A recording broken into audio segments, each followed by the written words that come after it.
Salam kerahiman. Hari ini 17 Desember kita akan baca dari 597 dan 608. Kita mulai ya, dalam nama Bapa dan Putra dan Roh Kudus. Amin.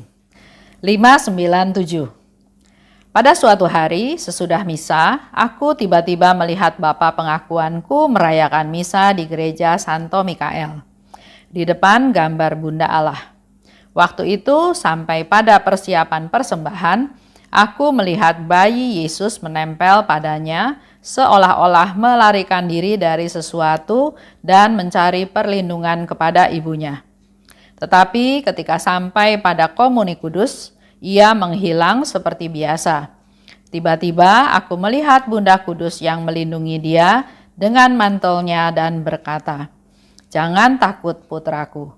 Ia masih mengatakan sesuatu yang lain yang tidak dapat ku dengar.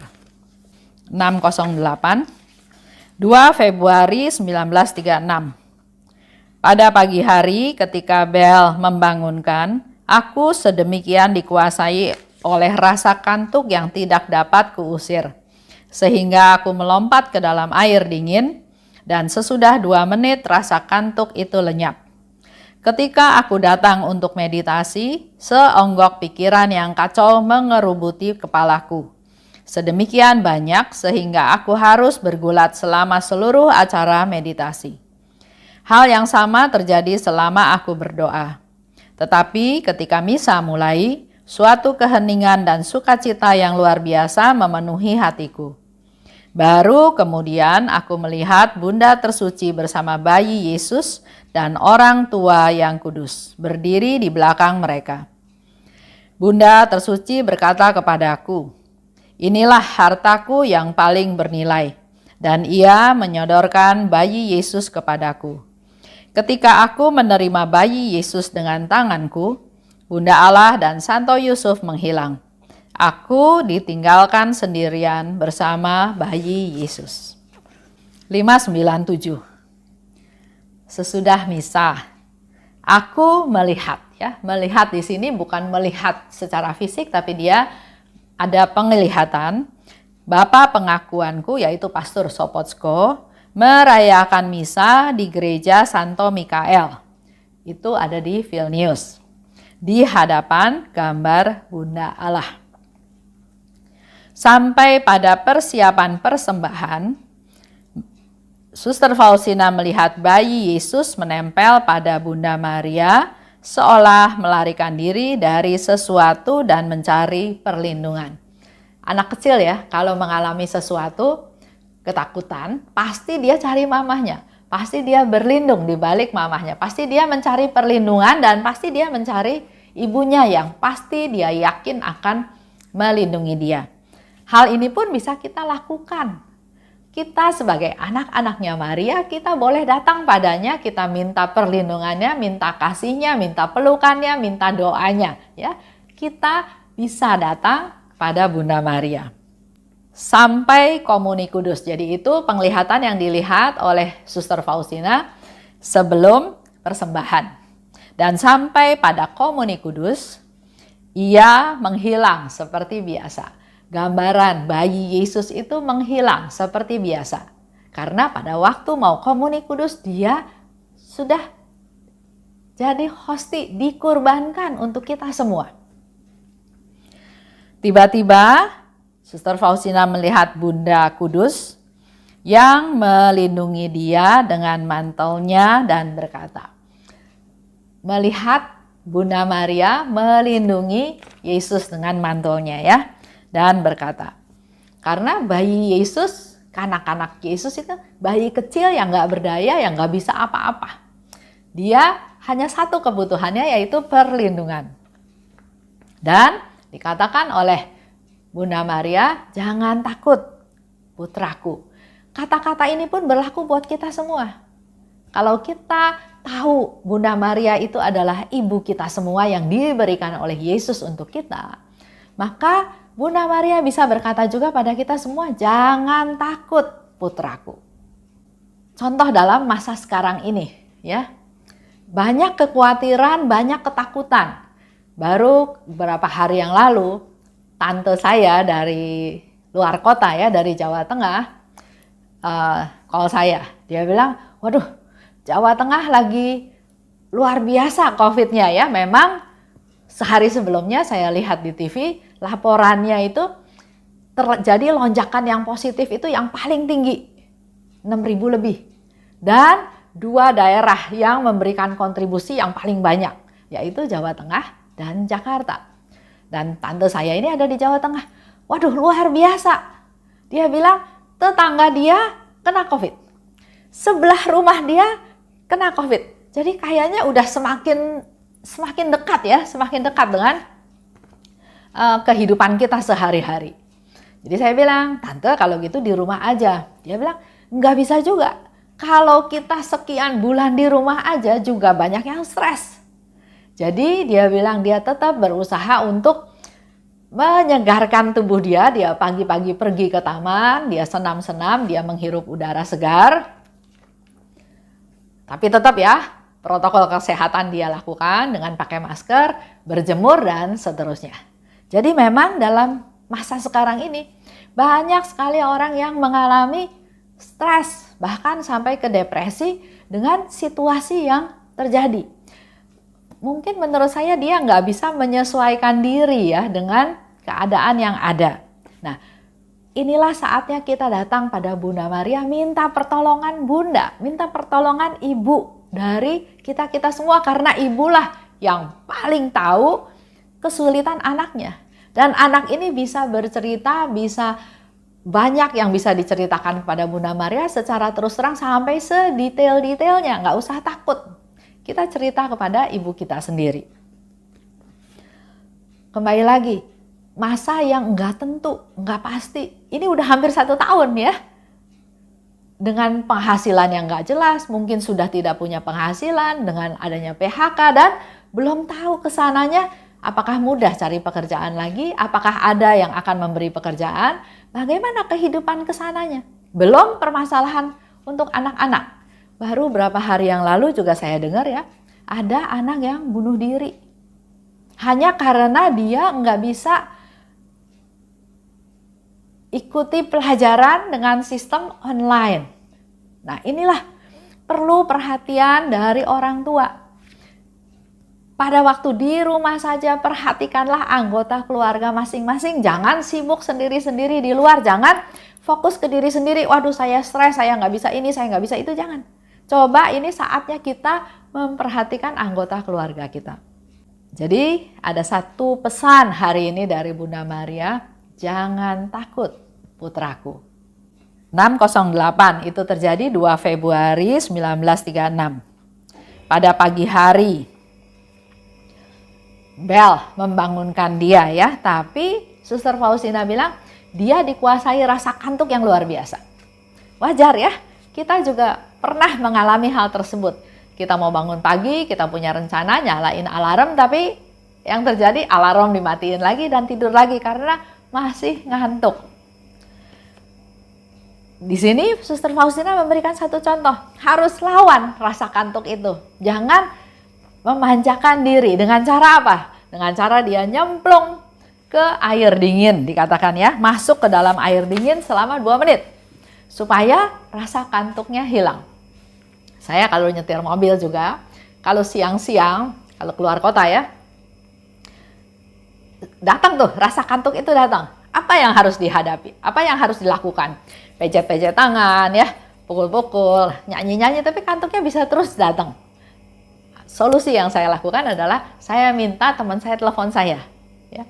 Telepon, ngomong-ngomong di HP, itu yang menghilangkan rasa kantuk saya. Jadi memang harus dilawan, karena kalau enggak membahayakan, bahaya buat diri sendiri, bahaya buat orang lain juga. Dan di sini Suster Faustina punya tekad, punya rencana, dia nggak mau kalah dari rasa kantuk, maka dia masuk ke dalam air selama 2 menit. Ketika aku datang untuk meditasi, ada pikiran yang kacau memenuhi kepalaku sedemikian banyak sehingga aku harus bergulat selama acara meditasi tersebut. Jadi kalau buat Bapak Ibu juga yang melakukan meditasi dan pas hari itu nggak bisa meditasi, bukan berarti besok-besok nggak usah lakukan lagi. Suster Faustina pun alami. Selama masa meditasi dia bergulat dengan pikiran-pikiran yang ganggu dia datang lagi. Waktu dia berdoa juga dia mengalami hal tersebut ya. Jadi dalam meditasi kan kita melakukan persiapan. Itu pun diganggu. Sudah masuk ke dalam doa pun tetap mengalami gangguan. Tapi waktu misa mulai, jadi apa yang menjadi halangan itu ada stopnya, ada selesainya. Jadi itu pun sifatnya sementara. Karena begitu misa mulai, suatu keheningan dan sukacita memenuhi hatiku. Kemudian aku melihat Bunda tersuci bersama bayi Yesus dan orang tua yang kudus. Kalau yang dimaksud di sini adalah Santo Yosef yang berdiri di belakang mereka. Inilah hartaku yang paling bernilai, kata Bunda Maria sambil menyodorkan bayi Yesus. Bunda Maria juga memberikan Yesus kepada kita semua. Dia yang mengandung selama 9 bulan dan Bunda Maria yang melahirkan Yesus, yang melahirkan penyelamat, yang membuat Yesus bisa lahir ke dunia melalui Bunda Maria. Sehingga di sini dikatakan, inilah hartaku yang paling bernilai dari seluruh yang ada. Bunda Maria memberikan hartanya yang paling bernilai kepada Santa Faustina, kepada anaknya. Begitu pula kepada kita semua. Dia mengandung Yesus, dia memberikan Yesus kepada kita semua sebagai hartanya yang paling berharga, yang paling bernilai. Ketika aku menerima bayi Yesus, Bunda Allah dan Santo Yosef menghilang. Aku hanya bersama dengan bayi Yesus. Jadi dalam hal ini Bunda Maria sebagai pengantara yang mengantar Yesus kepada kita semua. Bunda Maria memberikan hartanya yang paling bernilai. Apa saja dia beri.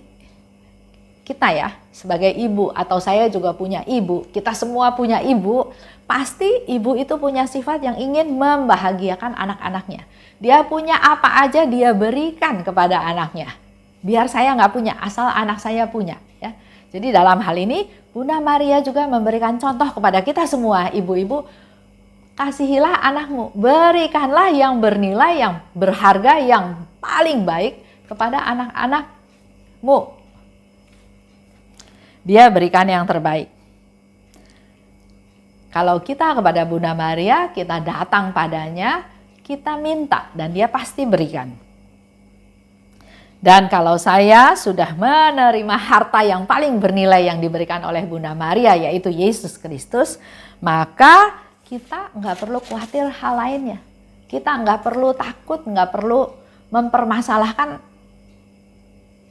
masa depan. Kita sudah punya yang paling bernilai, kita punya Yesus yang akan membimbing kita, menuntun kita. Karena Yesus adalah jalan, kebenaran, dan hidup. Kita nggak perlu khawatir apa-apa lagi. Baik, itu aja untuk hari ini ya. Kita akan tutup dengan doa penutup. Dalam nama Bapa dan Putra dan Roh Kudus, amin. Allah Bapa yang Maha Baik, terima kasih Bapa atas Bunda Maria yang Kau berikan kepada kami sebagai Bunda kami semua. Seperti yang dikatakan oleh Bunda Maria bahwa dia memberikan hartanya yang paling bernilai kepada Suster Faustina, yaitu Yesus putranya. Dia juga sebagai Bunda kami memberikan yang terbaik, yang bernilai untuk kami semua, yaitu Yesus. Kami sudah punya Yesus, kami sudah tidak perlu khawatir apapun akan masa depan kami. Kami mau serahkan seluruh masa depan kami ke dalam tuntunan Putra-Mu Tuhan kami, Yesus Kristus. Karena Yesus adalah jalan, kebenaran, dan hidup kami. Kemuliaan kepada Bapa dan Putra dan Roh Kudus, seperti pada permulaan, sekarang, selalu, dan sepanjang segala abad. Amin. Dalam nama Bapa dan Putra dan Roh Kudus. Amin. Salam kerahiman.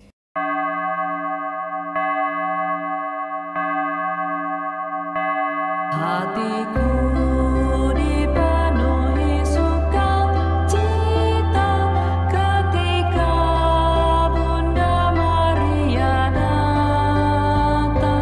Dia datang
Dia berkata, jangan